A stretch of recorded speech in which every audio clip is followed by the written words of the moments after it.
Bridal season চলছে আর কিছু bridal look দেখাবো না সেটা কি চলে? দীপ্তমা স্পেশাল একটা ব্রাইডাল লুক তোমাদের সঙ্গে তাই শেয়ার করতে চলে এলাম। আজকে দেখো আমার ব্রাইডাল লুকটা। এই লুকটা ক্রিয়েট করার জন্য প্রথমেই দেখো আইব্রো করে নিলাম, করার পর আমি আই মেকআপে golden, orange and red colour combination করে লাইনার পরিয়ে আই মেকআপটা কমপ্লিট করলাম।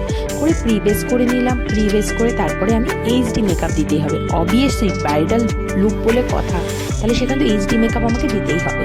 তারপরে ব্লাশ অন হাইলাইটার দিয়ে দেখো একটা ডিউই লুক আমি একদম ক্রিয়েট করলাম এবং একটা গ্লাস ফিনিশ একটা মেকআপের লুক এলো।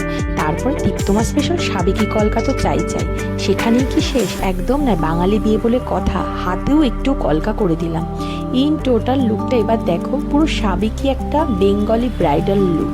তোমাদের কেমন লাগছে অবশ্যই জানিও এবং আমাকে এইভাবেই লাইক কমেন্ট করে সাপোর্ট করো এবং প্লিজ আমার চ্যানেলটাকেও সবাই সাবস্ক্রাইব করো। Thank you guys for watching.